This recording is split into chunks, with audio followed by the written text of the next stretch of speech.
My name is Kenji Caspie from Eastern Summer State University, BSIT, and I need to complete 500 hours, and I am assigned to the ERP department.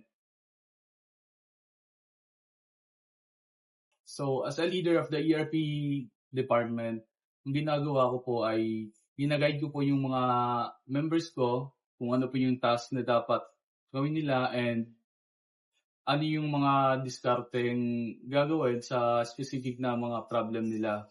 So, all in all, para din mapaganda yung development namin at maging smooth.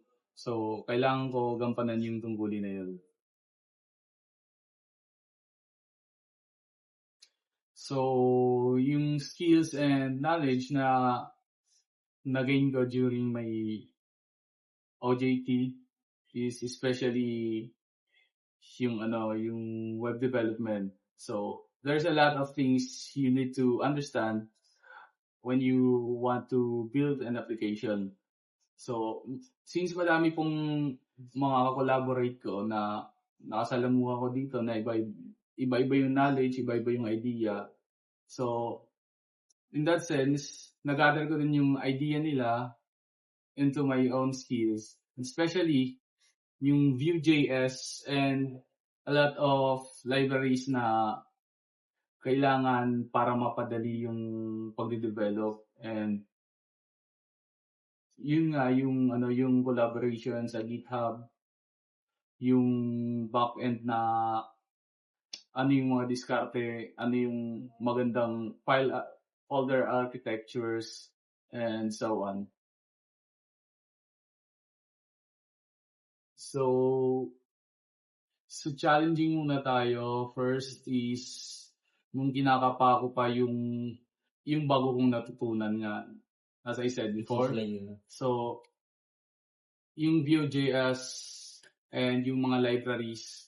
So yun, medyo nahirapan ako doon. Pero since may mga nag-guide din sa akin noon, so hindi din masyado naging mahirap and I was thankful for it. And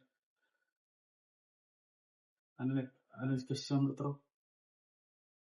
Memorable. And the memorable are syempre yung mga bagong tao na nakasalamuha ko, mga taga dito dun sa Luzon.